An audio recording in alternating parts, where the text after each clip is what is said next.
Hello guys, dalam video kali ini aku nak kongsikan berkenaan dengan kenyataan yang dikeluarkan oleh jurulatih Harimau Malaya iaitu Peter Klavmovsky mengenai rekod buruk Malaysia menentang Vietnam.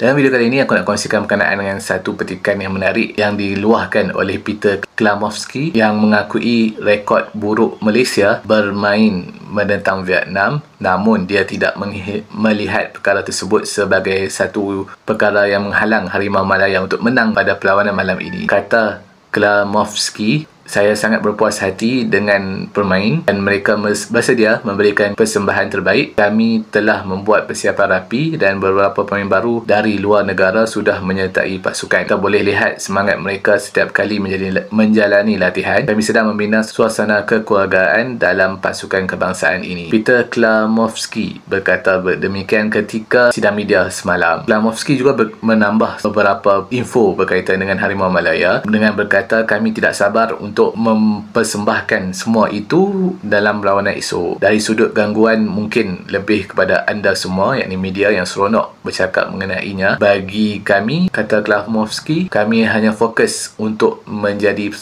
sebuah pasukan yang kuat dan itulah yang kami lakukan setiap hari. Untuk rekod, macam aku kongsikan dalam video kali sebelum ini, berkaitan dengan rekod pertemuan, Malaysia hanya menang 2 kali sepanjang 17 perlawanan dan kalah 13 kali kepada Vietnam. Jadi kita harap dengan semangat jurulatih baru ini dapat memberikan kelebihan kepada Harimau Malaya untuk menamatkan badi 11 tahun kekalahan kepada Vietnam di Stadium Nasional Bukit Jalil pada malam nanti. Apa pendapat korang pula berkaitan dengan 11 tahun tanpa kemenangan menentang Vietnam? Kalau korang ada idea, ada komen, korang boleh komen di ruangan komen di bawah. Jadi untuk fans-fans Harimau Malaya, jangan lupa like, share dan subscribe channel ini untuk update terkini berkaitan dengan Malaysia menentang Vietnam yang akan berlangsung pada jam 9 malam waktu Malaysia hari ini di Stadium Nasional Bukit Jalil. Jangan lupa like, share dan subscribe lah. Terima kasih.